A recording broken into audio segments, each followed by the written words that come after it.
Jamaah. Yeay. Oh jamaah.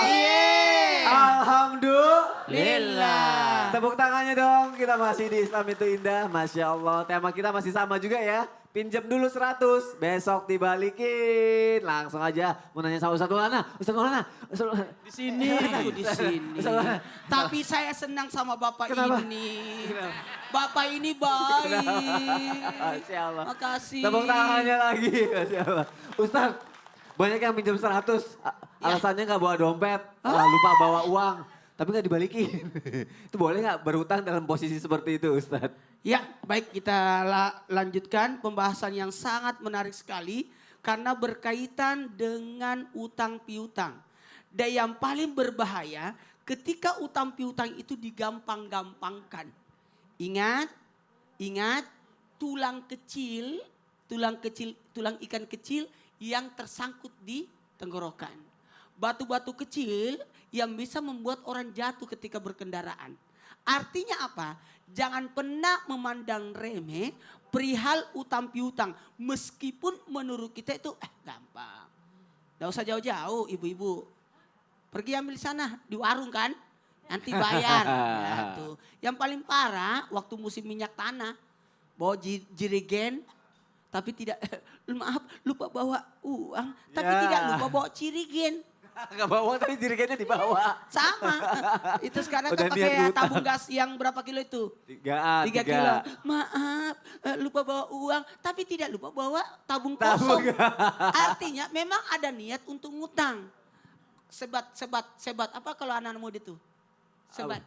Sebatang, Ya. pinjam. Nggak usah jauh-jauh, anak sekolah. Aduh. Anak sekolah di warung, di kantin sekolah. Nih, yang sudah hebat. Masih ingat gak pinjam gorengan-gorengan yang diambil itu? Aduh. Inilah yang membahayakan. Jangan pernah memandang remeh pinjaman walaupun sedikit. Dan sekali lagi dikategorikan pencuri bagi orang yang meminjam dengan tidak ada niat untuk membayarnya. Menggampang-gampangkan pinjaman itu. Palingan dia halalkan itu. Tidak bisa. Nggak bisa. Kalau mau minta halalnya. Sekali lagi, minta halalnya. Berarti minta sekalian gak usah minjem gitu ya. Itu gimana posisinya? Bilang. Jadi minta sekalian gak usah minjem gitu ya. Mantap. Kata-kata itu yang paling bagus. Daripada digampang-gampangkan. Aduh daripada menggampang-gampangkan. Terima kasih Ustadz Maulana, tepuk tangannya dong jamaah.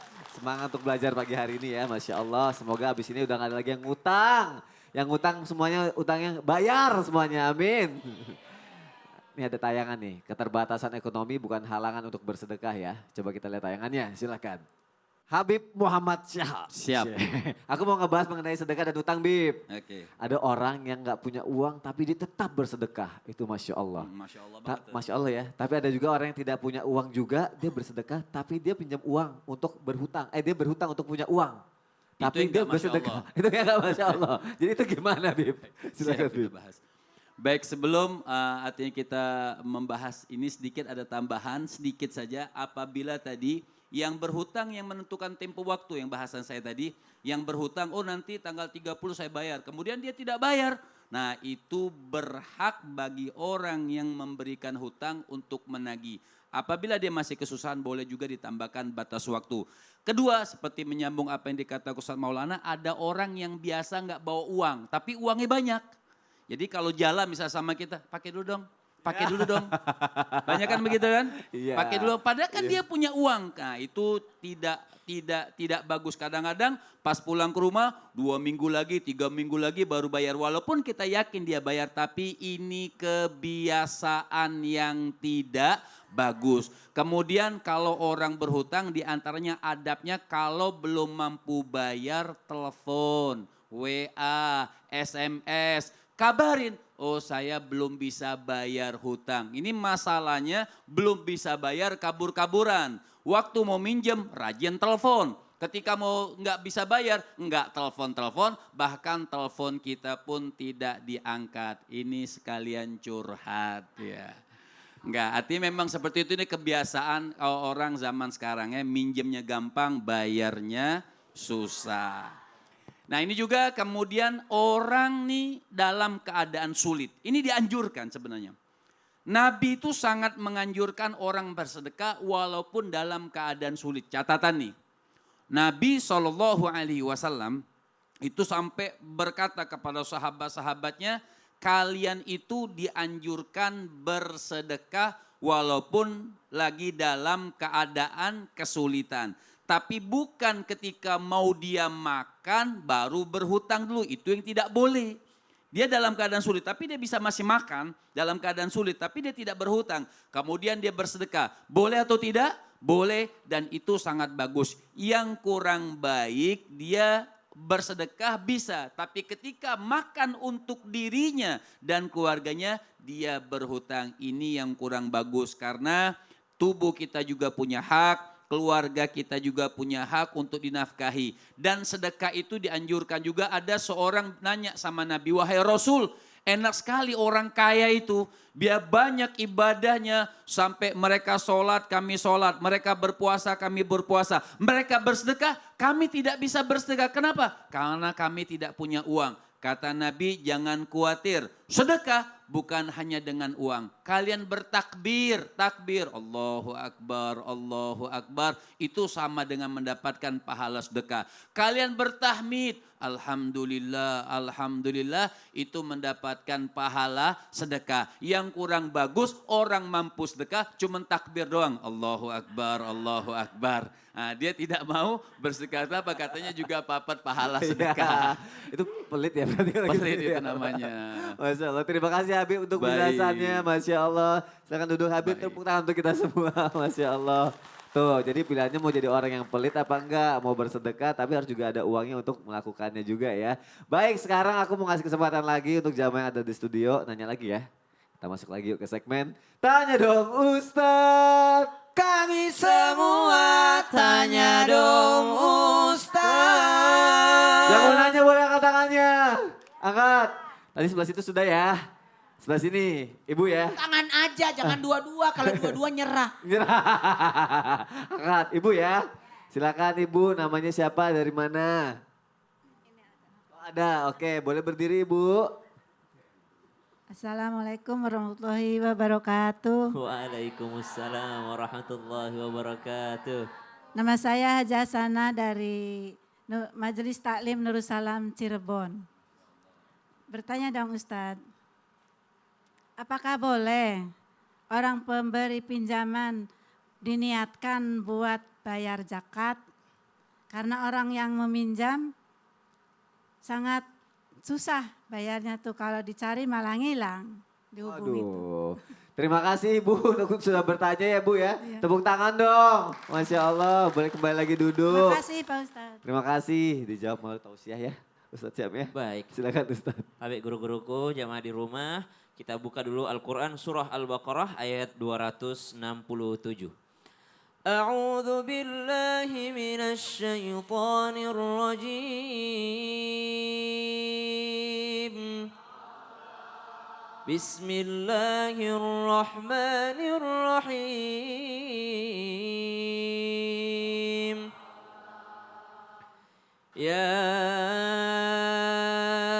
ayyuhalladzina amanu anfiqu min thayyibati ma kasabtum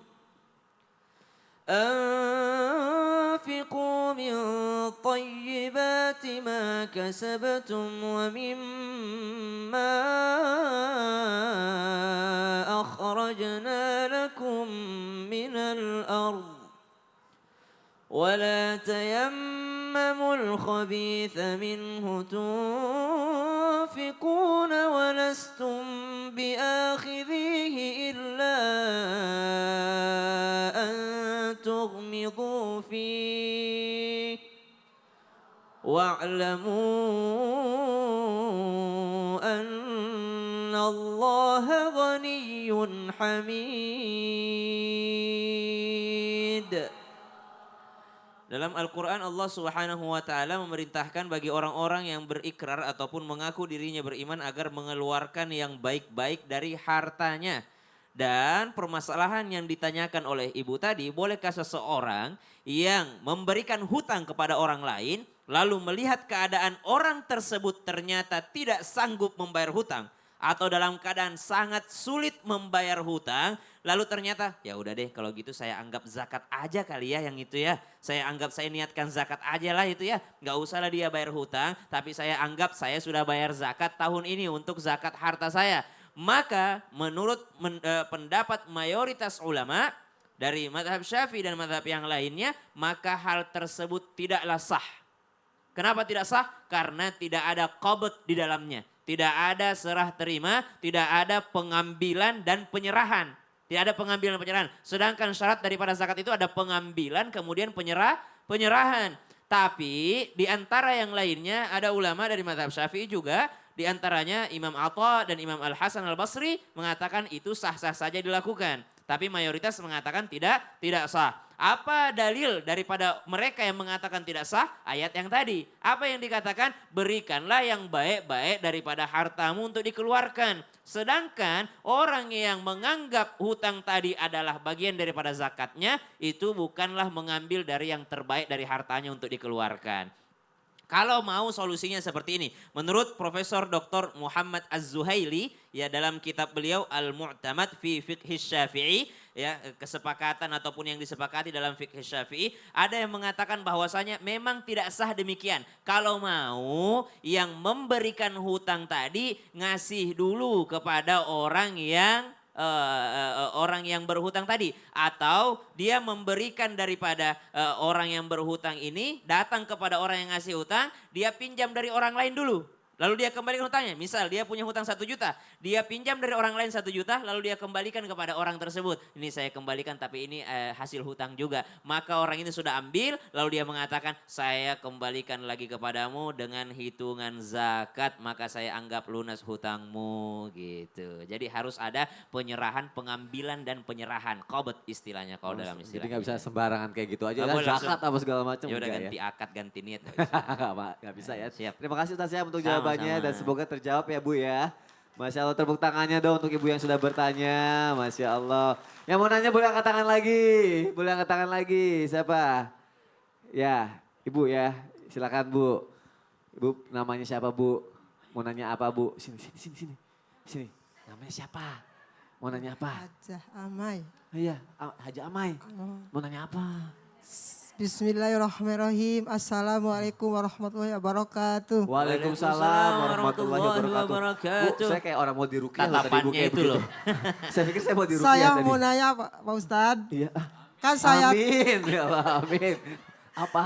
kan saya tuh menghutangkan uang kepada Ya. orang. Heeh. Orang itu tuh tidak mau bayar. Heeh. Tapi saya sudah nagih, orangnya malah nggak ada. Heeh. Jadi sekarang satu enggak lagi. Bagaimana tuh hukumnya? Hukumnya apa?